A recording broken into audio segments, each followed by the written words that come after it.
We are learning today Lekut Sichos Chelek Yud Aleph, Sicha Vayakhel Aleph. It's actually a shorter Sicha and an easier Sicha with a very beautiful Hira at the end. And actually, this Sicha, the questions, the discussion in this Sicha is actually different than any of the other Sichas we've learned together over the past few weeks, in the fact that the Rebbe teaches us that not only is every single Rashi precise and exact and could be learned from in each and every detail of the Rashi, the Dibra Maschil and the questions and the order of the answers and so on and so forth, but even in what Rashi does not say is also a lesson. In other words, if there's a question that you might think of and Rashi doesn't address it at all, in the fact that Rashi doesn't address it, he's telling us that it's not really a question. As a matter of fact, the Rebbe brings in the Ara 2 that Rashi in several locations says Eini Yadeya. Eini Yadeya means that I don't know. It means he doesn't have an answer, but he's validating the question. If Rashi doesn't even address it by saying Eini Yadeya, and Rashi just avoids addressing the question entirely, this is a message that Rashi does not see this as a question in the first place.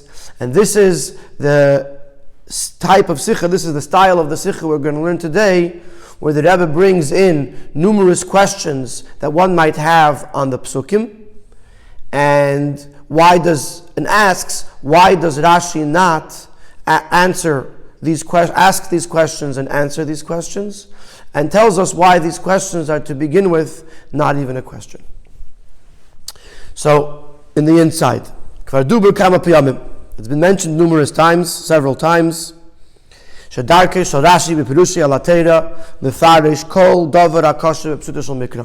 it is the way of Rashi in his Pirush on Torah to explain everything, any difficulty that may arise in Pshutei Shel Mikra, in the basic understandings of the Pasuk, any question that may arise, Rashi addresses it. In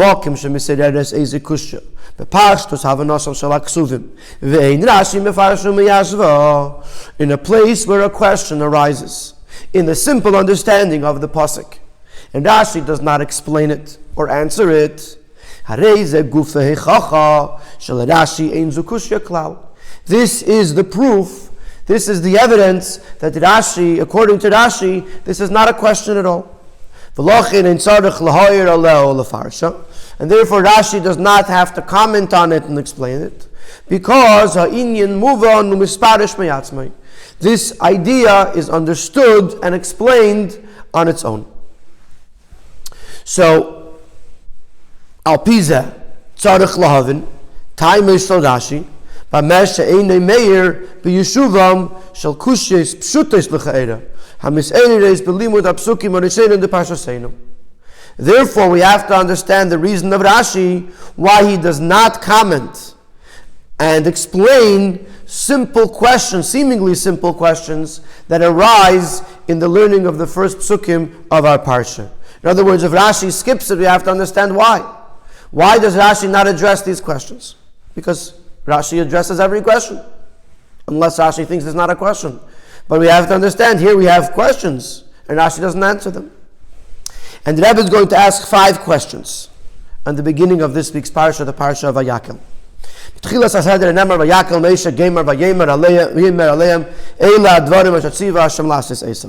beginning of the parsha begins with the words, Moshe gathered all of the Yidden, and he said to them, Vayomer is emphasized here. Moshe spoke to them and he said, these are the words, or these are the things that Hashem has commanded you to do. Sheishes yamim ta'aseh malacha, 6 days a week you should do malacha. Ubayom hashvi, and on the 7th day you should rest. Hatzivi yoshmir Shabbos, which this is a commandment to observe Shabbos by not doing malacha. And immediately after that, Ne'emar tzivui melechas hamishkan, the commandment to build the Mishkan is told to the Yidden. Umaktim oidapam, and once again he begins with the word Vayomer Moshe. Moshe spoke, Gemar Zeh Hadavar Hashatziva Hashem Leimer. This is the thing that the Eibishter commanded, K'chu me'idchem truma, take from with amongst you, from what you have, truma, a donation, a contribution, and build a mishkan. Hainu, this implies, sheshneim ein amira, both were an amira, because it says vayomer by both of them, both by Shabbos and by Mishkan, and both beis el kaladas b'nei Yisrael. Both were spoken to all of the Yidden, because Moshe gathered all of the Yidden, and first he spoke to them about Shabbos, then he spoke to them about the Mishkan. And we have to understand, the first question is, why is it say vayomer twice? Implying that there are two separate statements or two separate sayings by Moshe to the Yidden. Why did Moshe divide these two commandments into two separate statements and did not include them in one statement? Could have said Vayakhel Moshe gathered the Yidden, and he said to them, these are the things that Hashem has said to you, 6 days a week you should work, and on Shabbos you should rest, and then right away, take from amongst you the contributions and build a Mishkan. Ubifrat, especially, the Rashi on the Pasuk of Sheishas Yamim, Rashi says,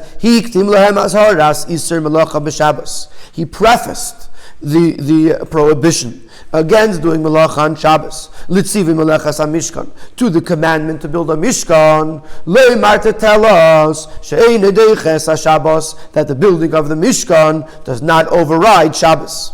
V'hainu she'atzivi yashmin Shabbos kan ein ela hakdama lehaikir tzivim malachas mishkan, which means to imply that the commandment to keep Shabbos, to observe the Shabbos, is brought here only as a preface to the more important and primary concept discussion of building a Mishkan, which means Shabbos is a prat b'dinim melechas Mishkan. It is only a detail in the overall discussion and the dinim, the laws of building the Mishkan. And this raises the question even more, why are they brought in two separate statements? Since one is only a detail in the other, it could have said both in the same statement, because seemingly we're discussing Binyan HaMishkan, and a detail in Binyan HaMishkan is not to build the Mishkan on Shabbos, so they're both part of the same discussion. Why are they in two separate amiros, two separate statements? The second question is on the words La Sois Oisam, by the mitzvah of Shabbos. He says Eila Hadvarim Asher Tziva Hashem La Sois Oisam, and he's going to ask why add the word La Sois Oisam. Mahu diuk haloshen ba'tzivu al isur malacha b'Shabbos. Why does he specify the words in the commandment of the malacha, the isur malacha on Shabbos? Eila advarim asher tziva Hashem la sois oisam sheishas yamim, the words la sois oisam, to do them. And then he says 6 days a week you should work. L'chaira tevis la sois oisam yutaresim. Seemingly these words la sois oisam are extra. These are the things that Hashem has commanded. Sheishas Yamim, work for 6 days. Hashem has commanded to saying 6 days a week you should work. As it's usually written, either a lamer or not a lamer. And like in immediately the next statement about building the Mishkan, it says, and it doesn't say the words La Sois Oisam.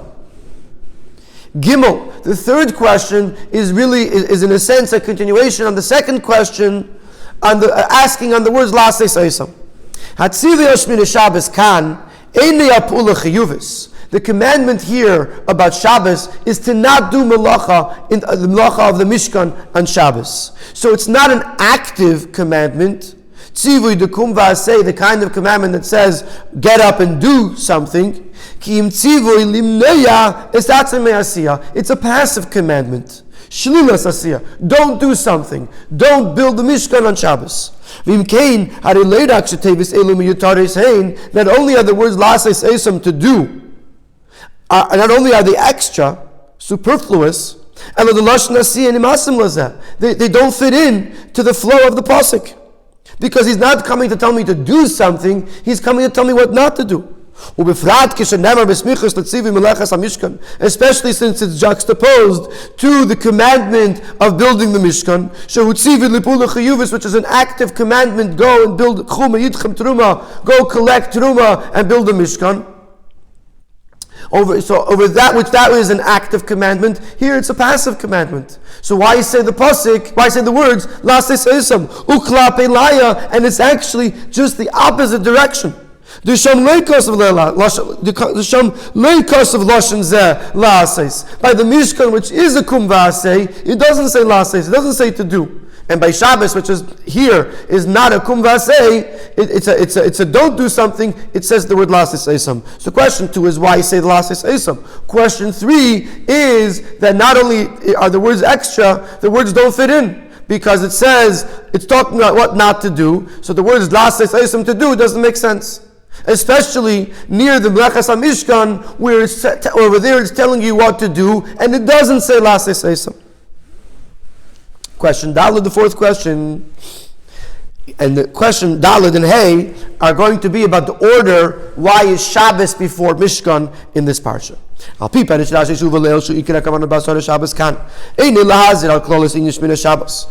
the Rashi that was mentioned earlier, the Rashi on the words Sheishes Yamim, that the main intention of telling us the mitzvah of Shabbos here is not to give the general mitzvah of observing Shabbos. It's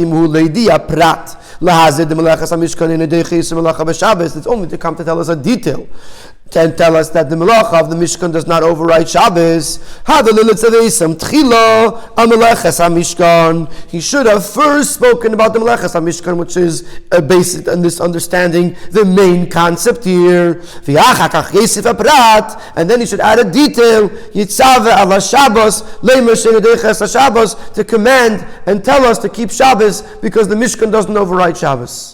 But if the Shabbos is only a prat in Mishkan, Mishkan is more important, it should come first. It's actually interesting, he points out in the Gourarie 11, from some of the Mefarshei Rashi, that Rashi actually uses the word hikdim. He says the hikdim laim azara Shabbos. He prefaced the mitzvah of Mishkan with the mitzvah of Shabbos. And some want to learn that, some of the Mefarshei Rashi want to learn that the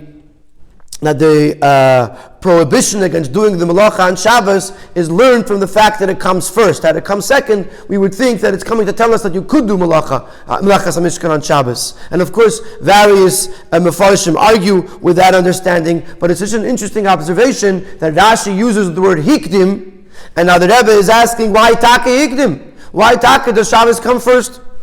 Hey, you say Mizu, the fifth question takes this question 4 to the next level.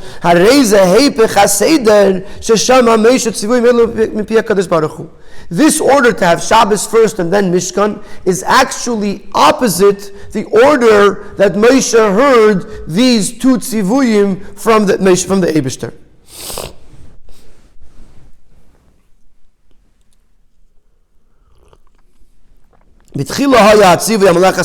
What order did Moshe heard it here from Hashem?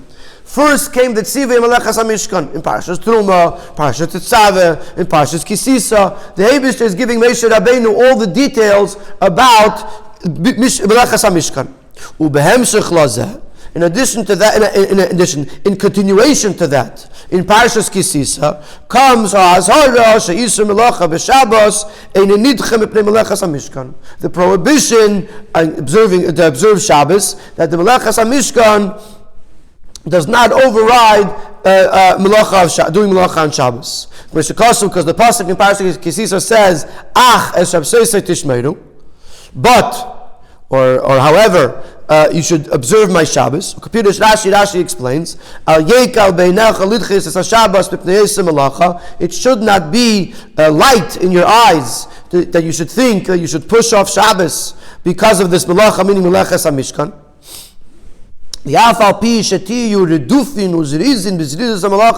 Even though you will be involved and alert to finish the melacha on a prompt, quick way, Shabbos al tidcha mipanah, you should not override Shabbos because of it. In other words, even though you're vowed, you want to do it vashnela, you want to finish the melechas HaMishkan and bring down and finish the beautiful Mishkan. Nevertheless, you can't do it on Shabbos. Ki kol achin v'rakin miyutin l'mayit Shabbos v'melechas HaMishkan. Because whenever it says, according to Rashi at least, whenever it says ach or rak in the Torah, it's an exclusion. So when it says ach Hashem says it Ishmeinu, is to exclude Shabbos from melechas HaMishkan. So in other words, first came in Parshas Teruma Tetzaveh comes the tzivui melechas HaMishkan. Then in Kisisa comes the tzivui.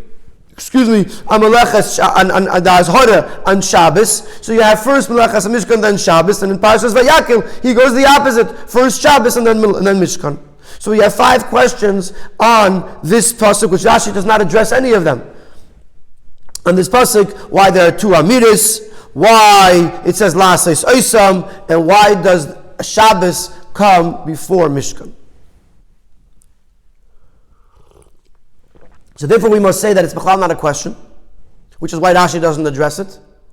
And there's something here that we missed that raised these 5 questions. And when we just shift our perspective a little bit to understand what we're talking about, we will see all of these questions dissipate. And the answer that answers these questions is as follows. There is actually 2 times that Moshe, really 3, but 2 times that Moshe heard the tzivui, the azhara on Shmiras Shabbos from the Eibishter. The first was in the Aseres HaDibros, in the Dibra about keeping Shabbos. And the second is the Achash Avseis Tishmeru, which comes to Moshe Rabbeinu in continuation to the tzivui Melechas HaMishkan. Comes here and he says like this: during the tzivui, when Moshe Rabbeinu is commanding the Yidden to build a Mishkan, when Moshe repeats the tzivui on Shabbos, the tzivui on keeping Shabbos, the Shabbos to teach the Yidden that Mishkan does not override, does not push away Shabbos. Even though he was just told a specific, unique tzivui about Shabbos and the Mishkan, when Moshe gives over this azhara, this prohibition to the Yidden, Moshe is actually repeating to them not the Aches Shabsai Tishmeru that he just heard from Hashem, but is reminding them again of the original tzivui on Shabbos that he heard by the Aseres HaDibros. Azhara Shabbos Aseres HaDibros. V'diyek v'hidgish, and he specifies and emphasizes. Shehu tzivui shenemar lem Aseres HaDibros. This is the commandment that they were told by Aseres HaDibros b'chdei lenamik, in order to explain lama lenidcha isim melechas Shabbos b'pnei melechas HaMishkan. Why taka does Shabbos does melechas HaMishkan not override Shabbos? And in the next paragraph, he's going to explain to us 5 unique things about the Aseres HaDibros that do not exist necessarily by the other mitzvahs in the Torah. The commandments that were told to the Yidden B'Aseres HaDibros have a very unique importance to them. Aleph. With regards to the Aseres HaDibros, it says that the Eibishter spoke these words. That the Eibishter said all of the 10 commandments, all of the 10 Dibros in one Dibur.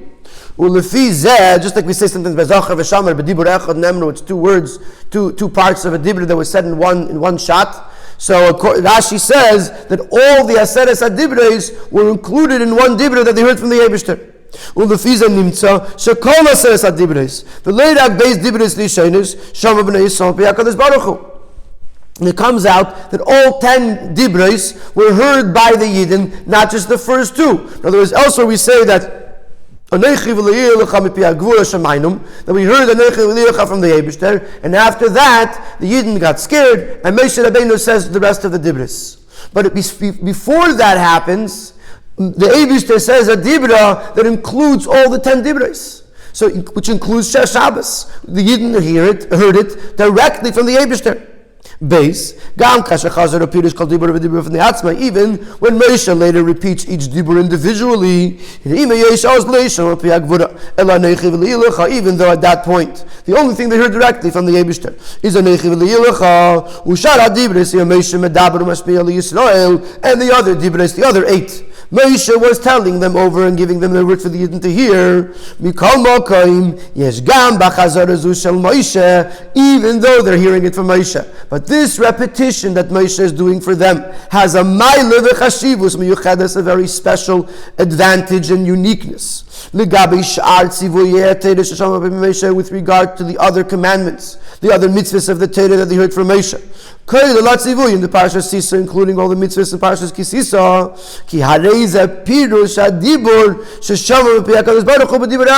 because this is an explanation or an elaboration on the tzivui that they heard from the Eibishter.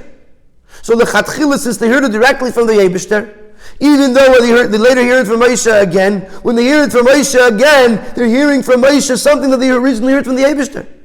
So it still has that powerful impact on them, because they're any other mitzvah, taka, they hear it from Moshe Rabbeinu, but it's the first time they hear it. Even the last 8, they're hearing it from Moshe Rabbeinu after already hearing it from the Eibishter. Number 3. The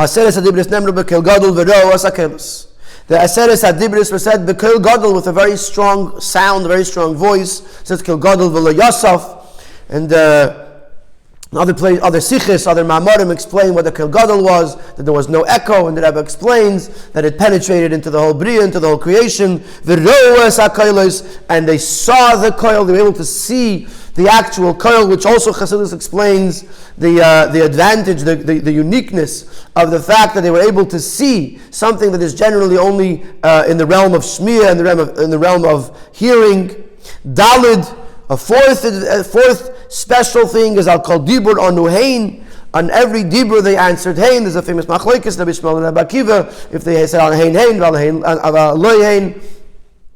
Al hein hein v'aloy loy, al hein hein v'aloy hein. Exactly what did they say? If they said yes on everything, or they said yes on yes and no on no, and the Rebbe explains elsewhere the lishitase. But the fact that they were answering back and accepting upon themselves each dibra shows the importance of each dibra. Hey, the 5th Maila is Aseres HaDibris Nemru B'maimid Kol Yisrael Yachad. That says HaDibris was said in the presence of all of the Yidden at once. This tells us there's something very special about these tzivuyim. Therefore it was said to all the Yidden at once, men and women. And also in Pirkei de Rebbe Lezer it says that even the neshamas that were to be born later were also included in the Maimid Har Sinai. So everybody from men and women that were present at the time, and all the future datas were present at the time. And another detail over here, that generally speaking the Seder was, as he brings in Order 24, that first the Eibishter spoke to Moshe, Moshe then taught to Aaron then taught it to the Zkenim, and the Zkenim then taught it to all of the Yidden. Here, the Aseres HaDibris, Koilel, Moshe, Aaron, Vaskenim, B'yachad, all the Yidden, there was no levels. All of the Yidden, Anashim v'Nashim of all the Doris, together with Moshe and Aaron and the Zkenim, all heard it at once. Obviously, there's something special that the Eibishter spoke to everyone at once. Then he adds one more Maila with regards to the Dibra of Shabbos. In other words, these 5 are about all of the Aseres HaDibros were special. There's something special about the Dibra of Shabbos as well. The Oid Inyim is one more detail. Ba'atzivu yashmir Shabbos v'Aseres HaDibros nichlal v'nichfal gam hatzivu demora. In other words, the Yidden were commanded to keep Shabbos already in Mara before they came to Sinai, to Har Sinai, to Midbar Sinai.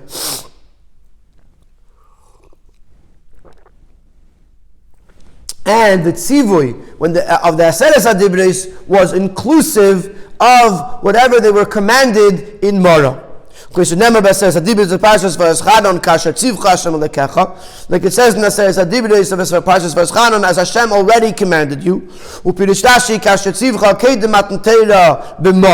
Rashi says, when is Kasher Tzivcha? When did Hashem already command us about Shabbos? It happened by Mora, in Mora, when the Eibishter commanded them about Shmini Shabbos. So Shabbos, the Dibra of Shabbos and Aseret Adibros is inclusive of the Aseret Adibra, of the mitzvah of Shmini Shabbos that was mentioned in Mora. So it has a double impact. Now that we understand how powerful the Dibris of Aseret Adibros is and the Dibra of Shabbos in Aseret Adibros is, now we understand how special it is, how unique it is. And this is why Moshe repeats this tzivui of the Aseret Adibros, mikivan, since the neisiv aletz machshiva shebetzivui is in addition to the general importance of this tzivui as just mentioned. Pozeh omar lehem abir b'pshuti shel mikra lo ma'im eleches ha-mishkan deiches Shabbos. With this, the Moshe is telling the Yidden the reason, the explanation, according to Pshuti Shel Mikra, why Meleches HaMishkan is not deiches Shabbos. In other words, there are other explanations of Pi Halacha. For example, Shabbos is a mitzvah saseh and a mitzvah lo saseh. And the Meleches HaMishkan is only a mitzvah saseh. So, this is Arah 26. So now he brings from the Svarno that the Meleches Shabbos is stronger because it's an aseh and a lo saseh, versus Mishkan, which is only an aseh. But that's a hezber al pi halacha, not a hezber al pi pshuti shel mikra. But al pi pshuti shel mikra, by Moshe telling the Yidden the tzivui of the Aseret Adibros, this is a reasoning why it's greater than Mishkan. Even though Meleches HaMishkan is also a very main and basic and primary concept in Yiddishkeit. Like the Eibishter says, make for me a mikdash, and I will dwell amongst them. So the Mishkan, Tishra, Shechina b'Yisrael, through the Mishkan, this brings down the Shechina to rest by the Yidden, which is obviously something very important. Move on, She'i Evsher, Shetzivui Zeh, it's understood that it's impossible that this commandment that they just received from Moshe, Yidcha mitzvah Shabbos, should override the mitzvah of Shabbos, she'achas me'aseres hadibros, which is one of the seres hadibros, she'shamu kol echad ve'echad mi'Yisrael, that every single Yid heard, mipi HaKadosh Baruch Hu asmei, from the Eibishter himself. As we just explained at length, clearly the Aseret Adibros is something so majorly important that even Mishkan does not override it. Now we're going to use this to answer our questions. This idea that the mitzvah of Shabbos, there was a commandment that they heard from themselves, they heard by themselves from the Eibishter in the Aseret Adibros, Mevur b'diuk halosha, and this is explained in the words Asher tziva Hashem lasois. If you remember, our question number 2 and question number 3 is why does it say lasois? Especially since the mitzvah of Shabbos here is a passive mitzvah, not an active mitzvah. But if you tell me that this mitzvah is the Shmini Shabbos from the Aseret Adibros, Aseret Adibros nitztavu leirak al isur ushlilas malacha b'Shabbos. In the Aseret Adibros, they were not just commanded about the prohibition against doing malacha on Shabbos, ki im gam zochres im Shabbos lekatche. Also remember the day of Shabbos to keep it holy. Which is an active mitzvah, a positive mitzvah. Rashi says, put it in your heart, pay attention, so to speak, to constantly remember Shabbos. And there are various mitzvahs, for example, Kiddush, and for example, which is a mitzvah chiyuvi on Shabbos, a positive mitzvah, to be mekadosh as a Shabbos. So if you're talking about the Aseret Adibros, the word lases fits right in, because there's parts of Shabbos that are lases that are meant to be done, not just to not do. And this also answers our first question, why there are two separate amiras, two separate statements. And this is why these two commandments, The commandment on Shabbos and the commandment about the Mishkan are divided into two separate statements. Beis Pamim Vayomer, as he says in the pasuk twice, Vayomer me'achar shebeis tzivuyim elu hemi beis sugim nifradim legamri, because these two commandments come from two totally different categories, from two totally different places. Hasivuyim shal azor Shabbos uchazarose shel Moshe al dibur sheshamu kulam yachad pi HaKadosh Baruch Hu. The tzivui on Shabbos is something that Moshe is just repeating, something that everybody already heard from the Eibishter. V'hatzivui amalechas hamishkan u'masha shama Moshe levad pi HaKadosh Baruch Hu. The tzivui amalechas hamishkan is something that Moshe himself heard from Hashem. V'hu shetzivou l'bnei Yisrael, and he's the one who's conveying this commandment to the Yidden. So there's two different things. One is the Yidden already heard it from the Eibush, and Moshe is just repeating it. Another thing is Moshe was the only one to hear it, and Moshe is the one who's introducing it to the Yidden. Since it's two different concepts, two different categories, so he divides them into two separate sayings. In other words, if it was a detail if Shabbos was a detail in Melechas HaMishkan, so you would ask, if they're both part of the same idea, why are you separating them? But it's not part of the same idea, even though he's coming here to talk about the Mishkan, but the dibur that he's repeating is something that's coming from a totally different place, and therefore it belongs in its own Amira. And now he's going to answer question 4 and 5 about the order. Why does Moshe bring first Shabbos and then Mishkan? Now move on. Now this will also explain to us why Moshe prefaced first the tzivui, first the commandment on Shabbos, about the prohibition of Shabbos, and then the commandment of Melechas HaMishkan, Hagam shetzivui al Shabbos uprat, even though over here the commandment of Shabbos is only a detail in the Melechas HaMishkan, ki tu pratim. Number 1, that is Shabbos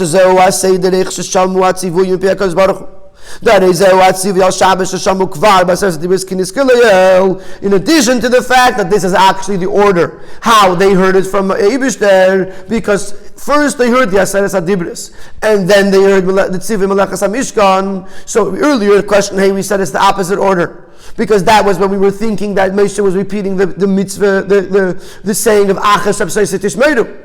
So then that came after Melechas HaMishkan. But if you're telling me that it says Lasais, and therefore I know from Lasais that Moshe Rabbeinu is talking about the tzivui of Aseres HaDibros comes before the mitzvah of Melechas HaMishkan. In addition to that, Al Yidei Zeh Ramaz Ala Ma'ila V'Chashivus HaMiyuchedes B'Shabbos.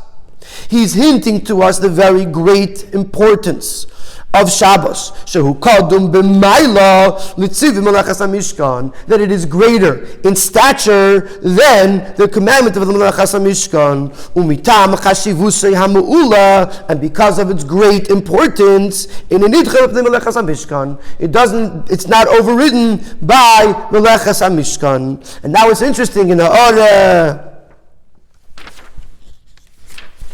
11, the Rebbe mentioned the fact that Rashi uses the word higdim. Here in 29, now that this is the diuk, we can understand why Rashi specifically uses the word higdim, because he's not just telling us that he prefaced first Shabbos then Mishkan, but higdim, it's actually kedima b'mayla, it's actually also comes first in stature, in level of importance. Shabbos, from Aseres HaDibros, is more important than Melechas HaMishkan. And this answers question 4 and 5, why the order is first Shabbos and Melechas HaMishkan. Number 1, because Shabbos came first in Aseres HaDibros. Number 2, because Shabbos is more important than Melechas HaMishkan.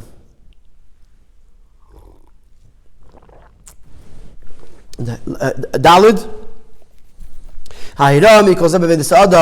and from this we could learn a lesson in the Aveda Ha'adam, the person's serving of Hashem. In this first paragraph, he sort of encapsulates this whole Vart, and then he leads it into the Hira. Even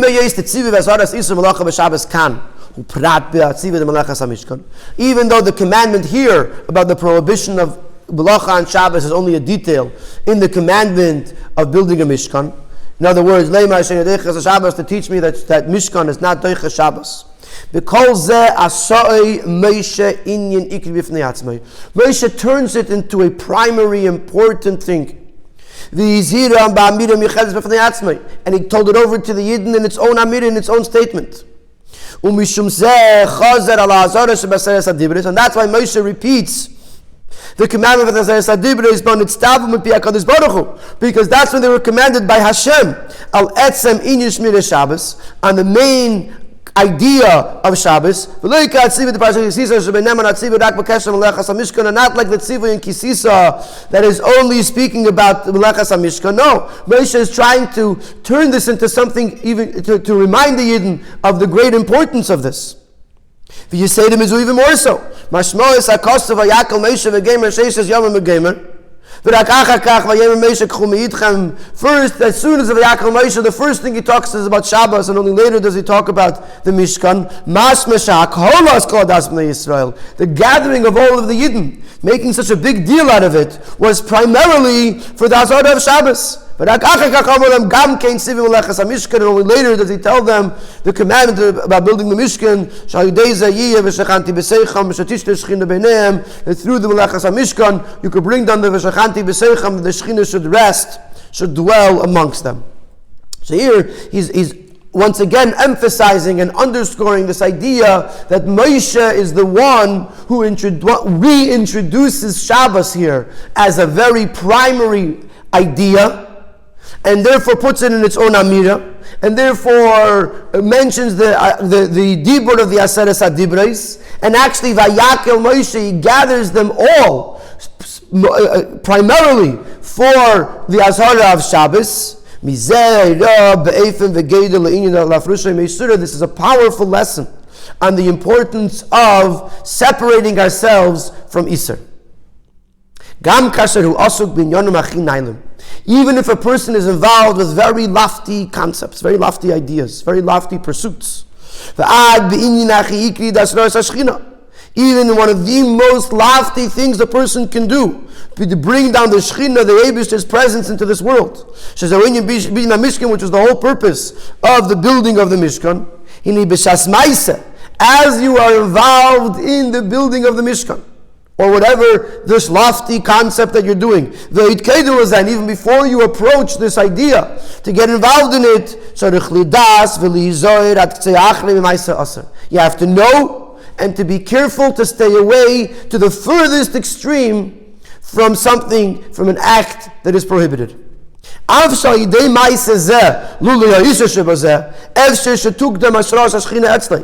though this act, minus the prohibition, in other words, if you did it on a different day, what you're doing it on a different day when it's not Aser, this very act of building the Mishkan, or whatever it is that you're doing, is something that is going to bring sooner the Hashra'as HaShechina. So the act itself is very lofty, but if it becomes Aser, if there's an Isser in it, then you have to stay away from it as far as possible. And therefore Moshe comes and says this first, and gathers all the Yidden to tell it to us, tell it to them, and brings it down for the Aseres HaDibros to say, that sometimes a person gets so carried away with what they're doing, and they're doing such important things, such lofty things, that you might think, I got to get this done, even if a shtickle Yisr or a shtickle Maisa Yisr over here, it's all for the greater good. Comes this parasha and tells us that as much as the Eibishter wants us to build a Mishkan, as much as the Eibishter wants us to do the Maisim, and to build the things that bring down the Shechina of the Eibishter into this world, at the same time you have to know how to do it, and if there's a Maisa Isser, then you have to stay away from it to the furthest extreme, because it cannot be part of Hashras HaShechina. You can't use a Maisa Isser to bring down the Shechina to this world. And that's why Moshe structured it up in the Hira. That's why Moshe structures it in this way, to be able to remind us and to teach us how important it is to stay away from a Maisa Isser, even in the midst of the loftiest and the greatest pursuits.